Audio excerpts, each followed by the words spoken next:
phone call. Chris, it's 9 to noon. How you doing, Paul? Hi, Chris. Paul Allen. How can I help you? Paul, listen, it's a pleasure to talk to you. First time I'm able to do so, and it's definitely going to put a bright spot on what is a very dark Monday. And I am proud to say that after years of struggling, I finally have been able to sync up your radio broadcast with my Sunday ticket, and I just love, being able to hear you this season. That being said, you said yesterday, it started in the second quarter, where you were saying that the Seattle linebackers were just sitting back, letting everything happen in front of them, and you must have said that 10 different times during the broadcast yesterday. No, hold on. That actually was the analyst Pete Bursich, but go ahead. Okay, yeah, so it was Pete.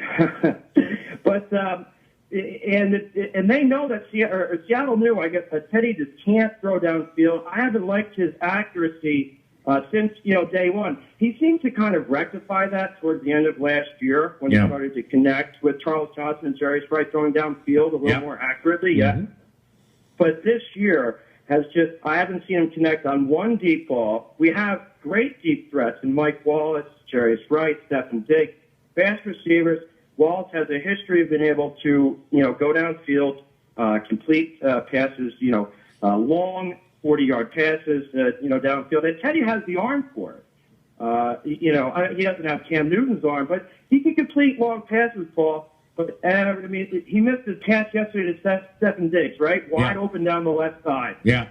What is it? Is he regressing, Paul? Does he just not have the ability? Are they not working on it? Is it North Turner? And that's the other thing too, Paul, is a complete lack of imagination yesterday in play calling. I know when you fall behind, it limits how you can call a game. But I didn't see any, with how many times what Pete said, these linebackers are letting everything happen in front of them. We didn't do anything to change that, Paul. Thanks for listening to the broadcast and calling the radio show, Chris. Yes, Teddy Bridgewater is regressing, but I can't say that it all is on him. Now, his completion percentage into the game was in the mid-60s, which is not bad. I'd like to see Teddy take more chances. And, there was a time late in the game yesterday, team's getting killed. It might have been 35-0, 38-7, whatever. He floated out to the left. He was heading to the east side of TCF Bank Stadium.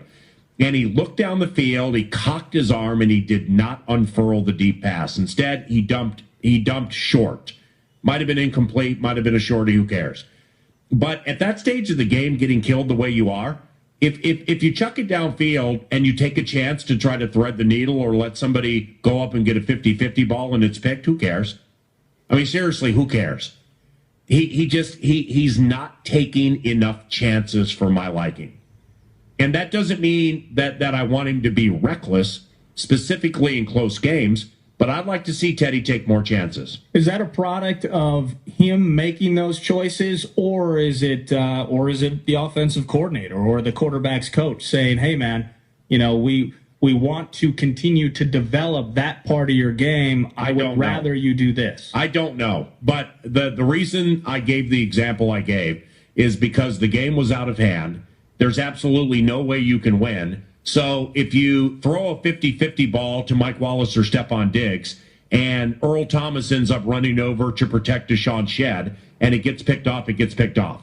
It doesn't matter at that stage.